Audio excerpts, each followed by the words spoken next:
அகில இந்திய தொழிலாளர்களுக்கான நுகர்வோர் விலை குறியீட்டின் மாதாந்திர புதுப்பிப்புக்கு உங்களை வரவேற்கிறோம்.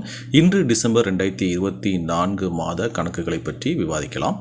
தொழிலாளர் மற்றும் வேலைவாய்ப்பு அமைச்சகத்தின் கீழ் உள்ள தொழிலாளர் பணியகம் நாட்டின் 317 சந்தைகள் மற்றும் 88 தொழில் மையங்களிலிருந்து சேகரிக்கப்பட்ட சில்லறை விலைகளை அடிப்படையாக கொண்டு AICPINஐ வெளியிடுகிறது. டிசம்பர் 2024க்கு அகில இந்திய CPI IW 0.8 புள்ளிகள் குறைந்து 143.7 ஆக உள்ளது.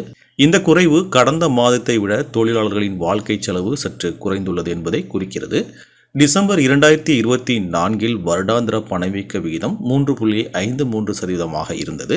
இது டிசம்பர் 2023 இருந்த 4.91% குறைவாகும். இந்த குறைவு கடந்த வருடத்தில் விலை உயர்வுகள் மிதமாக இருந்ததை குறிக்கிறது.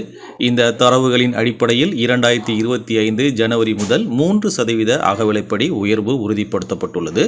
பணவீக்கத்தின் தாக்கத்தை ஈடு செய்ய இந்த மாற்றம் தொழிலாளர்களின் பொருளாதார நிலையை மேம்படுத்த உதவும்.